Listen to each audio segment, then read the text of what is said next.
बिस्मिल्लाहिर्रहमानिर्रहीम। अस्सलाम वालेकुम। 20 अगस्त 1971 को एक पाकिस्तानी शायरी ने एक ऐसी दास्तान रकम की जिसकी मिसाल रहती दुनिया तक नहीं मिलेगी। और उसने ये दास्तान ऐसे रकम की कि उसने अपनी जान की परवाह करते बगैर एक गद्दार वतन को हमेशा के लिए खाक में मिला दिया। इस शायरी का नाम राशिद मिन्हाज था। ये 17 फरवरी 1951 को कराची में पैदा हुआ। इन्होंने इब्तदाई तालीम कराची में ही हासिल की और उसके बाद सीनियर कैम्ब्रिज का इम्तहान भी कराची से ही पास किया। आपको शुरू हुई से फ़ज़ाइया में शमूलियत का इंतहाई शौक़ था, लेकिन आपके वालिद इसके इंतहाई खिलाफ थे। आखिरकार 1968 में अपने वालदा की हमायत हासिल कर फ़ज़ाइया में शमूलियत इख्तियार कर ली और इब्तदाई कोर्सेज के बाद 1970 में रिसालपुर चले गए। रिसालपुर से आपने तमाम के तमाम फ़ज़ाइया की डिग्रियाँ इम्तियाजी नंबरों से हासिल की और 1971 में आपको बाकायदा पायलट की हैसियत से मसरूर एयरबेस भिजवा दिया गया, जहां आपने C-30 हवाई जहाज़ चलाना सीखा। 20 अगस्त 1971 को आपने अपनी दूसरी सोलो फ्लाइट के लिए उड़ान भरनी चाहिए तो आपने देखा कि आपका त्यारा जब रनवे पर जा रहा है तो आपको आपके इंस्ट्रक्टर ने रोका। उस इंस्ट्रक्टर का नाम मतियुर रहमान था। आपने किसी ज़रूरी हिदायत के मिलने की गर्ज से यही समझा कि जहाज़ को रोक दिया जाए। जैसे ही आपने जहाज़ रोका तो मतियुर रहमान जहाज़ के अंदर घुस गया और आपसे बाकायदा लड़ाई शुरू कर दी। आपने किसी न किसी तरह जहाज़ को रनवे से ऊपर की तरफ टेक ऑफ करना शुरू कर दिया। टेक ऑफ के बाद मतियुर रहमान ने पूरी तरह हवाई जहाज़ का कंट्रोल संभाल लिया और इसका रुख भारत की तरफ मोड़ दिया। राशिद मिन्हाज ने खतरे की वो महसूस करते ही कंट्रोल टावर को त्यारे का रुख भारत की तरफ होने और उसके हाईजैक होने का खबर दे दी।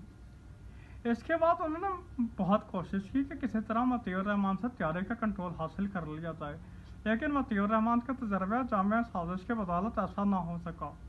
कहा जाता कि इस गद्दार वतन के पास कुछ अहम दस्तावेजात भी थीं जिनका वो भारत ले जाना चाहता था।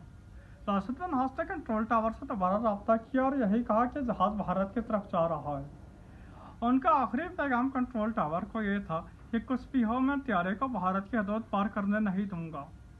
आखिरकार जब राशिद मिन्हाज किसी तरह भी मतियुर रहमान से त्यारे का कंट्रोल हासिल करने में नाकाम रहे तो उन्होंने जहाज़ का रुख ज़मीन की तरफ मुड़ने को ही दफाए वतन गर्दाना। नतीजतन ठट्ठा के करीब एक ज़ोरदार धमाका हुआ, जिसके बाद आके शोले फ़ज़ा में बुलंद हुए, जिन्होंने एक तरफ गद्दार वतन को हमेशा के लिए राख के ढेर में तब्दील कर दिया और दूसरी तरफ शहादत का एक ऐसा चिराग रोशन किया कि जिसकी मिसाल रहती दुनिया तक नहीं मिलेगी। एक नशरियाती इदारे को इंटरव्यू देते हुए इनके छोटे भाई ने बताया कि जब हमें इनकी शहादत का इल्म हुआ तो इनकी वालदा ने पुरएतमाद लहजे में कहा कि राशिद ने अपना जहाज़ पे मकसद तबाह नहीं होने दिया होगा। इसने यकीनन इतना बड़ा कदम किसी मकसद के लिए ही उठाया होगा। याद रहे कि उस वक्त इनका ख़ानदान उनकी शहादत की असल महरिकात से नावाकिफ़ था। एक और इदारे को इंटरव्यू देते हुए उनके भाई ने बताया कि उनकी खालो राशिद मिन्हाज को छोटे होते कहा करते थे कि तुम्हें तमगों का इंतहाई शौक़ है, तुम कुछ तमगे मुझसे क्यों नहीं ले लेते। इस पर राशिद मिन्हाज ने सीना फैलाकर कहा कि मैं अपने लिए खुद तमगे हासिल करूँगा, और बिल्कुल ऐसा ही हुआ। राशिद मिन्हाज फ़ज़ाइया के वाहिद और पहले ऐसे फर्द बने जिन्हें निशान हैदर मिला।